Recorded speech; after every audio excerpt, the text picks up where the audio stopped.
Rocío, ¿tú qué crees? ¿Cuál es el punto de quiebre donde empieza un poco a decaer el movimiento social, a tener situaciones que estoy comentando? Es complejo decir, pero yo sí creo que ha habido un contexto en el país que lamentablemente no solamente afectó a Villa El Salvador, sino en general, que tiene que ver con lo que tú acabas de mencionar, o sea, con la situación de violencia interna que hemos vivido y el enfrentamiento del Estado con los grupos alzados en armas, Sendero Luminoso, el MRTA, y el no poder afrontar este conflicto, pero yo creo que un elemento tan lesivo, o más quizá, es el que viene del Estado, es el que viene en el 90 con el fujimorismo.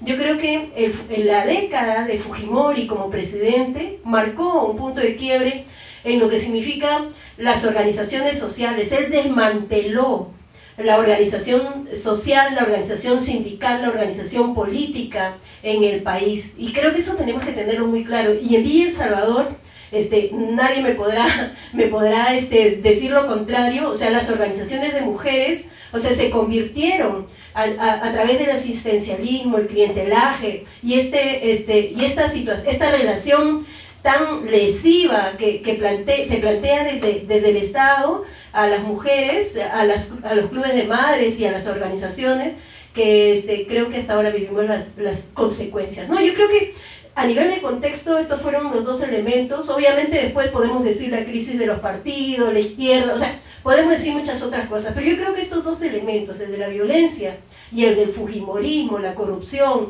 y el trato ese malévolo que tuvo con las organizaciones, y además de desmantelamiento, porque además se fue directamente con los líderes sociales y políticos, hizo que estemos como estamos, ¿no? Bueno. Dante, también sería importante escuchar tu lectura. Yo sé que estás haciendo un trabajo muy importante de investigación sobre lo que es Villa El Salvador, las Cuaves. No queremos que nos des primicias, pero queremos que más o menos también nos des tu lectura, ¿no? O sea, ¿en qué momento empieza a ocurrir la crisis respecto al movimiento social?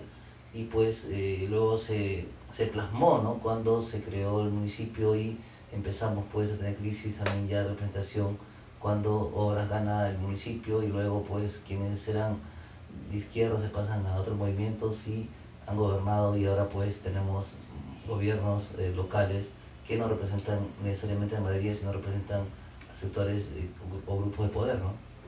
Bueno, yo creo que hay varios momentos de crisis, ¿no? El primer momento de crisis fue cuando entra Bermúdez. Bermúdez no apuesta por este modelo de Villa El Salvador, si bien con Juan Velasco Alvarado, con aciertos y errores, ha habido una presencia fuerte. Con Bermúdez ya fue toda la negación, ¿no? Ahí viene la primera crisis. La segunda crisis que se da es en los años 80, que es también producto de una pérdida de identidad que se acentúa, por ejemplo, en su principal fortaleza, que es el territorio, el diseño urbanístico de Villa El Salvador. El grupo residencial creado por el arquitecto Romero entra en crisis en los 80 cuando se crea la organización Pachacamá, que es un tercio de Villa El Salvador. La estructura del grupo residencial ya no existe, se rompe, se generan nuevas identidades ya. Los vecinos se les quiere llamar de la cuarto sector, pero hasta ahora es Urbanización Pachacamá. Y hay también una crisis de los actores. Hay tres actores que hacen posible para mí Villa El Salvador: el gobierno del general Juan Velasco Alvarado, que terminó ya en los 70 con el golpe que le dio Bermúdez. El otro sector importante es la iglesia. La iglesia tenía un solo representante en Villa El Salvador, la Iglesia de la Liberación. La Iglesia de la Liberación entró en crisis también en los años 90. Ahora hay por territorios, ya no hay un solo representante de la iglesia en Villa El Salvador. Y lo otro son las izquierdas, ¿no?